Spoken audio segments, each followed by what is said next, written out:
U.S. Ambassador to the UN Nikki Haley not only defended U.S. missile strikes on a Syrian airbase Thursday, she said the U.S. might not be done. We are prepared to do more, but we hope that will not be necessary.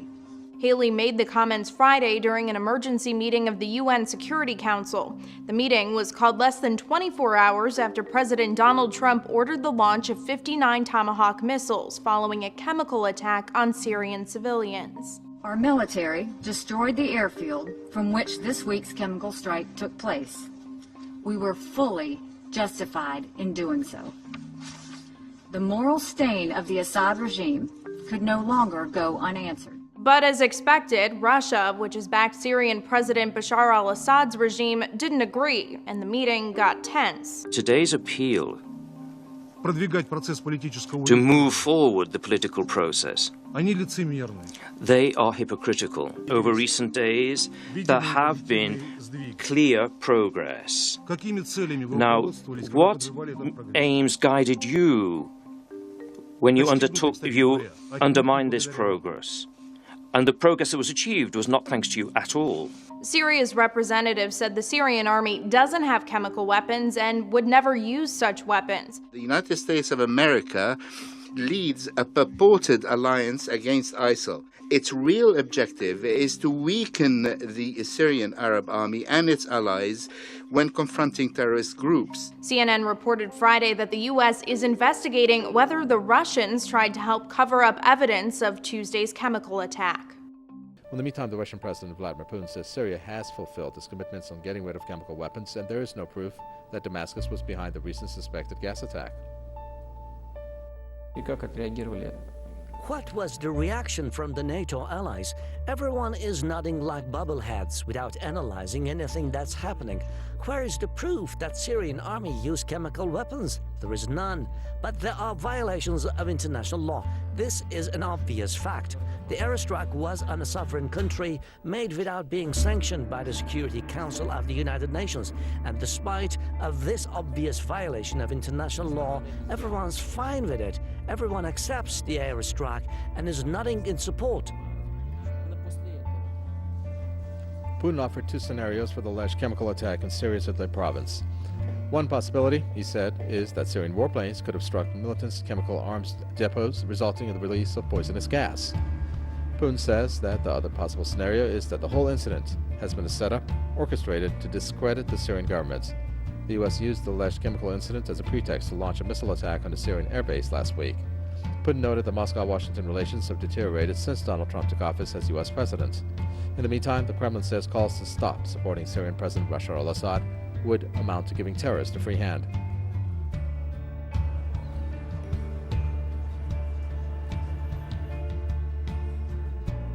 А все дело в том, и об этом уже многие знают в ООН, что вы испугались, сон потеряли, что мы будем сотрудничать с Соединенными Штатами. Вы этого боитесь. Все делаете для того, чтобы это взаимодействие было подорвано. Именно поэтому, посмотри на меня, глаза-то не отводи, что ты глаза отводишь? Именно поэтому ты сегодня ничего не сказал о политическом процессе. Специально выступлениями стороны не слушаю. Предъявляете оскорбительные требования гарантам процесса в Астане. А вы что для этого сделали, для прекращения огня? Disturbing images of some of the worst horror yet in Syria's civil war. A suspected chemical attack by the Assad regime that may have claimed 100 lives. A US government source said it believes the chemical agent sarin was used here in a rebel-held area of the northwestern province of Idlib. A verdict shared by a British doctor treating people choking and foaming at the mouth. This hospital is now being overwhelmed with patients that have been hit by some sort of chemical. This is not chlorine. We do not smell chlorine on this patient. This is not chlorine gas. This is not chlorine. We've seen a lot of chlorine attacks.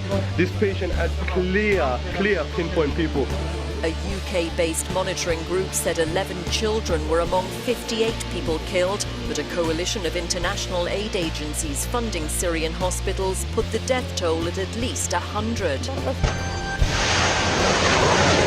The Tomahawk missiles launched by U.S. warships early Friday destroyed warplanes and damaged defense systems at the Shirat air base near Homs, Syria. Satellite images released by the Pentagon showed what it said was the aftermath of the strikes.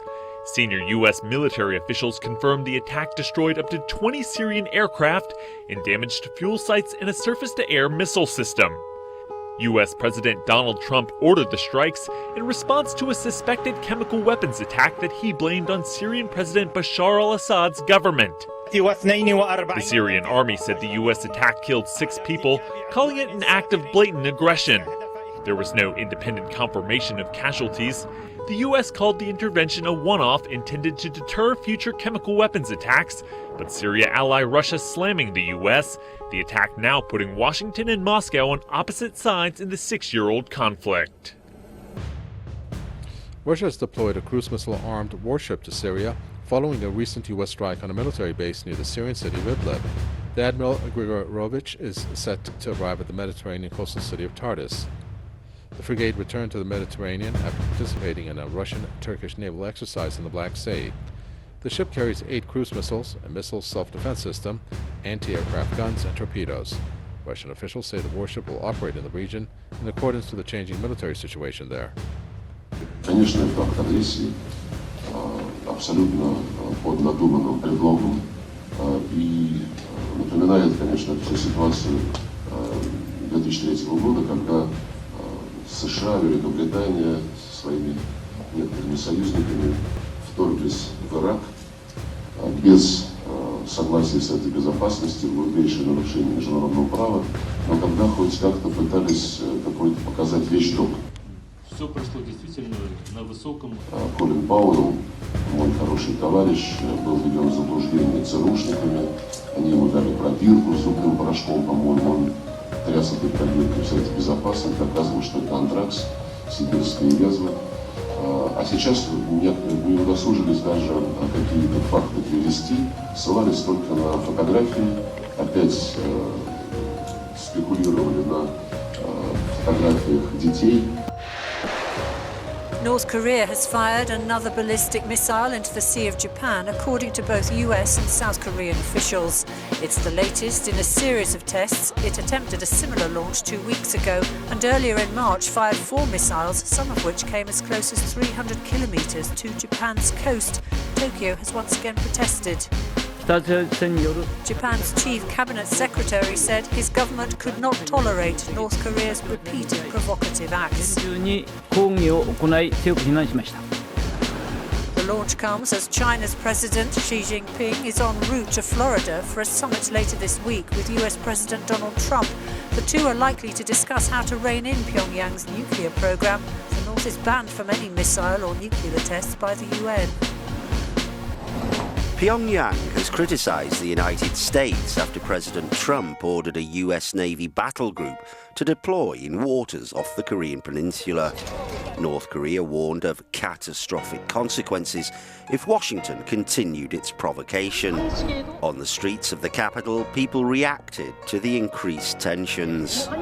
We're not scared, we love peace, but we are never going to beg for it. If anyone tries to provoke us, we'll defend ourselves in the strongest way with our own power, and we will keep doing things our way. The US doesn't care about rocket tests if its allies, like the puppets in South Korea and the Japanese reactionaries, do them. I think that the US has no reason to complain about what our military does for self-defense.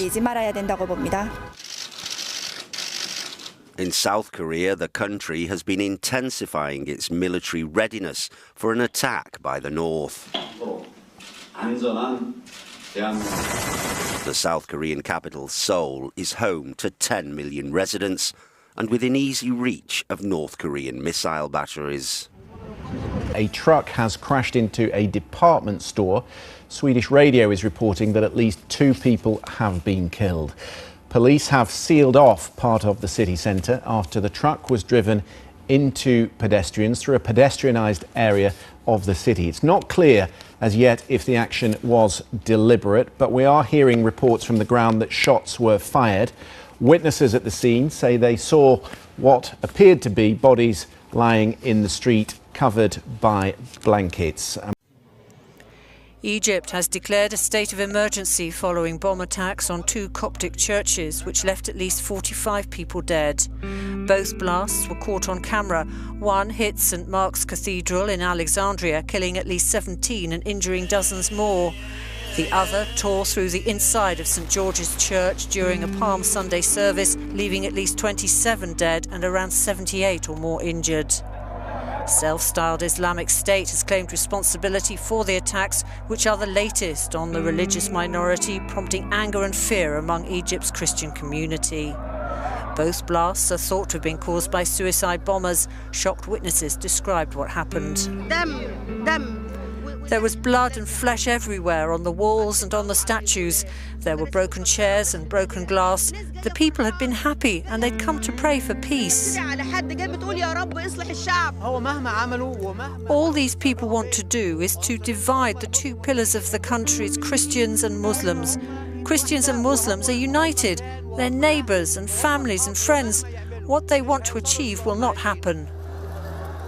Security forces were deployed across the country following the attacks. Among the dead were at least 3 police officers.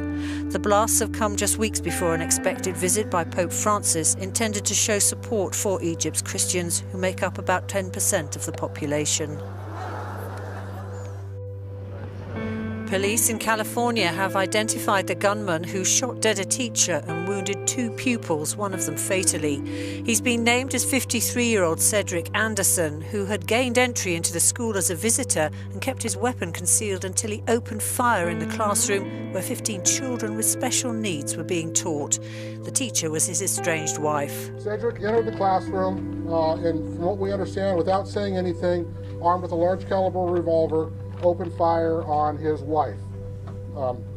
She was killed in that exchange. There are 2 students in the classroom that were behind the teacher that were struck by gunfire. One of those children is identified as Jonathan Martinez. Tragically, he has passed away. The police chief went on to say the shooting at North Park Elementary School in San Bernardino was an apparent murder-suicide. The same city made national headlines in 2015 when a couple, said to have been inspired by Islamic extremism, killed 14 people at an office party.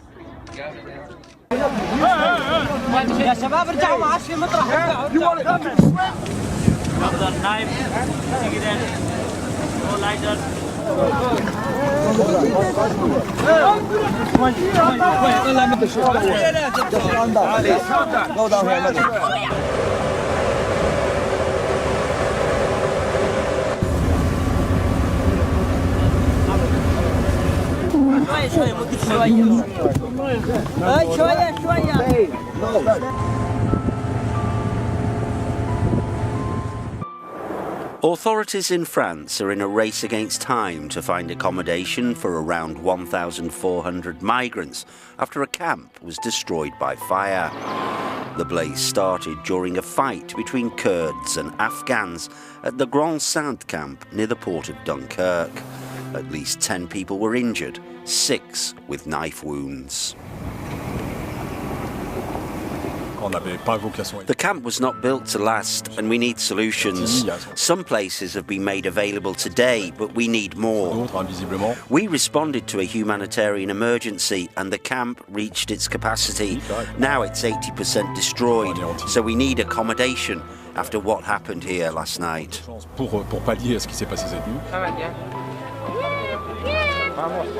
There have been a number of violent incidents at the camp after more Afghans arrived and increased tensions with the Kurds.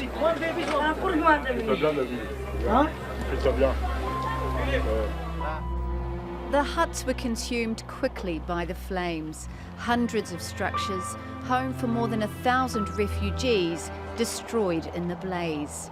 We lost everything. We just get out safety. We need safety and we get out. Refugees say the fire started after a fight broke out between some at the camp.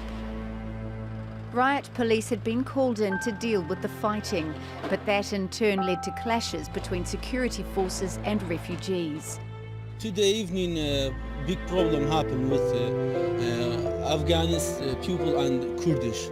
Afghanis people first time attack Kurdish with knife, with stone, with everything.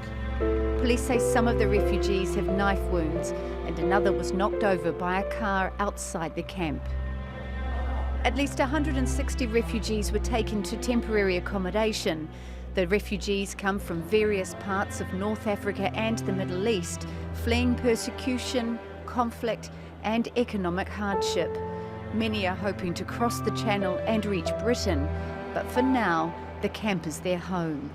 People here had very little to start with at least half of the camp destroyed.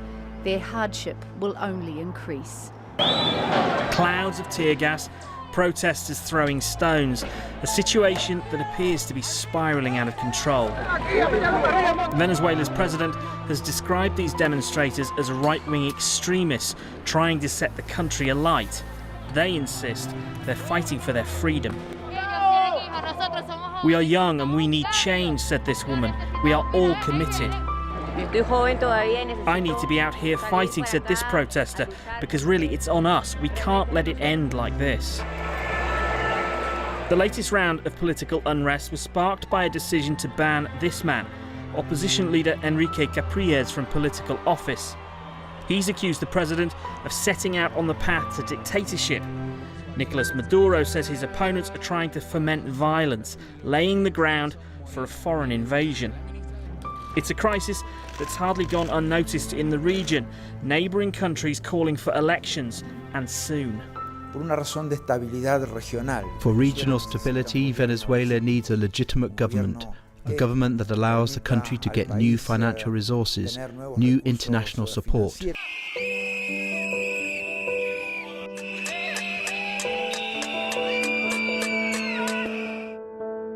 The people who are protesting are dissatisfied with the general state of the country and the way that Serbia is heading under the leadership of President-elect Aleksandar Vučić. Ja vidim da je ovo pravo pokazivanje srednjeg prsta I malo nekog besa vladi koja je nedodirljiva. They want the chiefs of state radio and television to be replaced. They want resignation of the people who are in the Central Electoral Commission. There are accusations, but so far not proven yet, of election fraud. But mostly they seem to be dissatisfied by the way that Mr. Vučić and his party, Serbian Progressive Party, has practically monopolized not just the political but the public life. The government has accused opposition politicians, George Soros, Western intelligence agencies and others for staging this protest in order to destabilize Serbia. And so far, of course, the government has not brought up any evidence. Violence has broken out between police and protesters in Buenos Aires. Teachers, bus and truck drivers, airport employees, factory workers and customs agents held a 24-hour strike against President Mauricio Macri's austerity measures. Authorities used tear gas and water cannon as workers pelted police with rocks. Dozens of people have been arrested. French President François Hollande has written to MPs in French Guyana to find a solution after weeks of protest by the 500 Brothers collective movement. The group is protesting against decades of underinvestment in the French territory. The social unrest has paralysed the country of 250,000. Dozens of protesters have clashed with police as they try to break through the security cordons sealing off the G7 talks in Italy. Scuffles broke out as marchers chanting "Police go away" were stopped by a line of officers in the central Italian city of Lucca. Officers wielding batons managed to push the protesters back. However, media report that 6 or 7 officers were slightly injured during the scuffles. We're here because the G7 meeting of foreign ministers is basically a meeting that plans wars, he says. I don't want to hear their rhetoric, ideology, or what they represent. What's happening every day in the Mediterranean is a clear sign that what they do is warmongering. Foreign ministers from the G7, the 7 major industrialized nations, are meeting in the central Italian city to discuss areas of joint interest and policy. In Brazil, President Michel Temer's government is reeling after a Supreme Court judge placed dozens of politicians under formal investigation for bribery. The move sees almost 1/3 of Temer's cabinet implicated. In what reads like a who's who of Brazilian politics, 108 people are on the list. It includes 74 politicians, 8 of whom are ministers, 24 are senators, and 39 are MPs. The names were given by executives working for the construction giant Odebrecht. The firm has admitted paying almost €1 billion in bribes to win lucrative deals. Known as Operation Car Wash, the major investigation centres on Brazil's state oil firm Petrobras. Companies including Odebrecht were offered contracts with Petrobras in exchange for bribes, which are later alleged to have ended up in politicians' pockets. October 2008. The height of the banking crisis. The government spent tens of billions of pounds trying to stop banks going under. One way of judging how healthy they were was by how much interest they were paying to borrow cash, which would also affect the cost of mortgages and loans. Until recently, the way Libor worked was that each bank had to estimate how much interest they'd have to pay to borrow cash. That was the job of the Libor submitter, who, the law now says, should be giving his own genuine view, not influenced by others. Then the rates from all the banks were averaged. That's the Libor rate. Panorama has uncovered a phone call on October the 29th, 2008, during the financial crisis, when a senior Barclays banker, Mark Dearlove, tells the man putting in Libor rates, Peter Johnson, to push down his Libor rates below the true cost of borrowing cash because of pressure from above. The bottom line is you're going to absolutely hate this. We've had some very serious pressure from the UK government and the Bank of England about pushing our Libors lower. Okay. So I'll push them below a realistic level where I think I can get money. Absolutely. The fact of the matter is that we've got the Bank of England, all sorts of people involved in the whole thing. We played the recording to Chris Philp MP, a member of the Treasury Select Committee, who was shocked by it and called for an inquiry. If what Dearlove is saying is true, that is shocking. This tape suggests that, in fact, the Bank of England knew about it and indeed were encouraging or even instructing it. So we need an immediate inquiry to find out exactly what is going on, given what we've just heard on this tape. The death toll following a devastating landslide in Colombia has risen to 290. Rescue workers are rushing to bury identified bodies as soon as possible to stop the spread of infection. Disaster struck the southern town of Mocoa after a night of torrential rain caused several rivers to burst their banks, sending water, mud and debris crashing through the streets. Colombian President Juan Manuel Santos travelled to the area to attend a mass for the victims.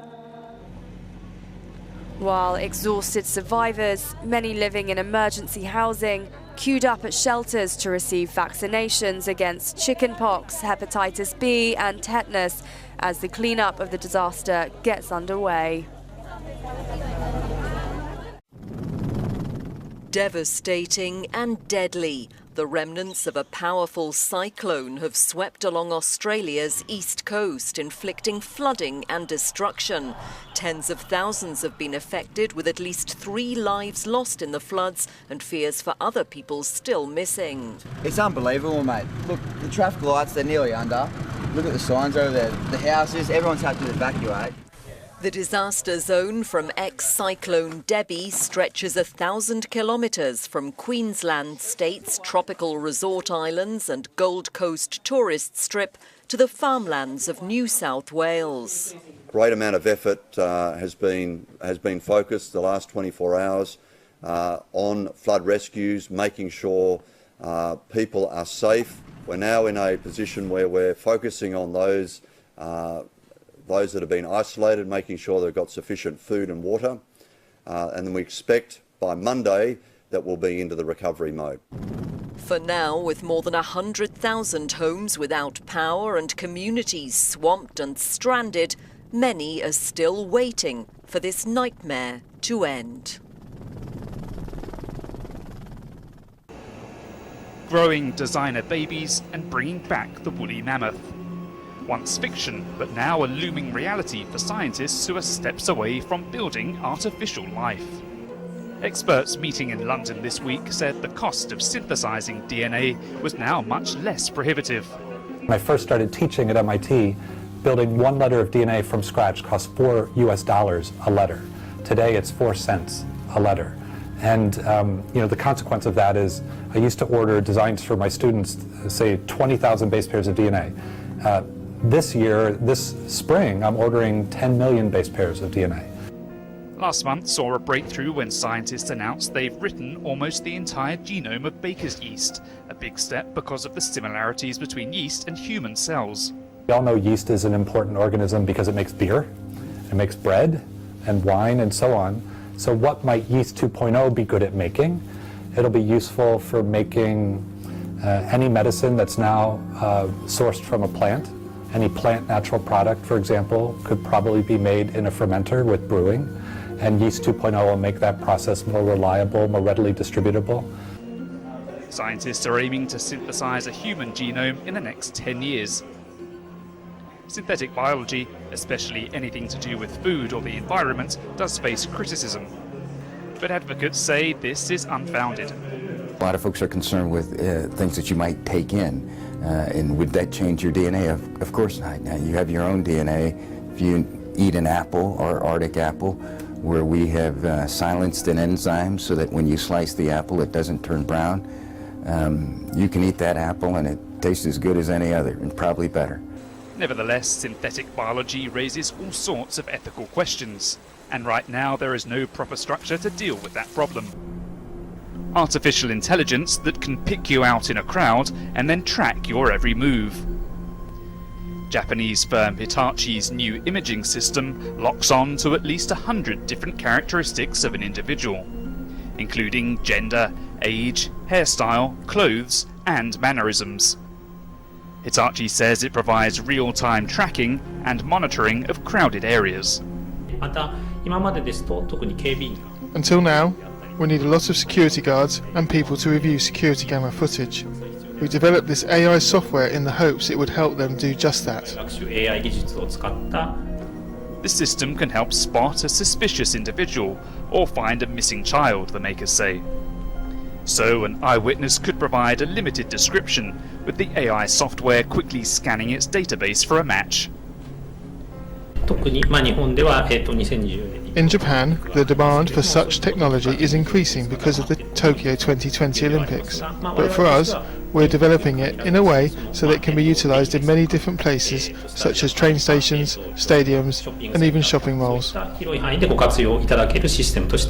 Futurists like to warn that robots will take our jobs, and AI could eventually rise up against humanity. But a lot of researchers are disregarding this and figuring out how to make robots coexist with humans instead. Some robots, like the ones on assembly lines, are designed to be mindlessly precise. Humans are less predictable, so we're making the robots safer, whether that's with airbags or with software that teaches the robots to stop short if someone gets too close to them. We're teaching our robots and their software about us. We can program speech recognition that's as capable as a human. Software is learning to detect emotions, and we're teaching robots how we behave in three-dimensional space so they can move around without running any of us over. And when we build robots that think and act more like us, we can even use them to improve and repair our own bodies. The new mathematical approaches developed here anticipate all the physical and mental strategies people might use to carry out a task, and as a result could lead to more capable physical therapy robots. So if it's a robot revolution, it seems to be the good kind. Some research has even shown that just interacting with social robots makes us more motivated. Instead of replacing us, they're encouraging us. Researchers say they were horrified when they discovered that for the first time, mass bleaching had affected the Great Barrier Reef in consecutive years. When it bleaches, the coral isn't dead, but it begins to starve and can eventually die.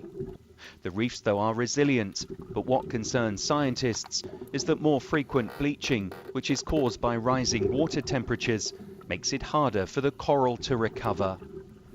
Last year, the northern third of the reef bleached severely, and this year, the central third of the reef has bleached severely. It's not irreparable, but it does depend whether we have more of these mass bleaching events occurring in the next few years. And looking at the global warming trajectories, we would expect that.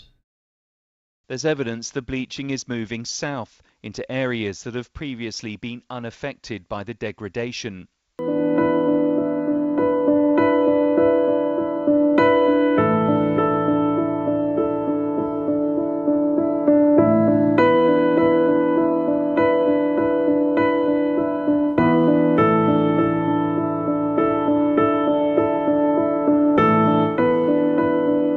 ماتت كل الحيوانات اللي موجودة في حديقة حيوان الموصل. دول آخر حيوانين متواجدين هنا أو كانوا متواجدين في الحديقة وكانوا برضو هيموتوا.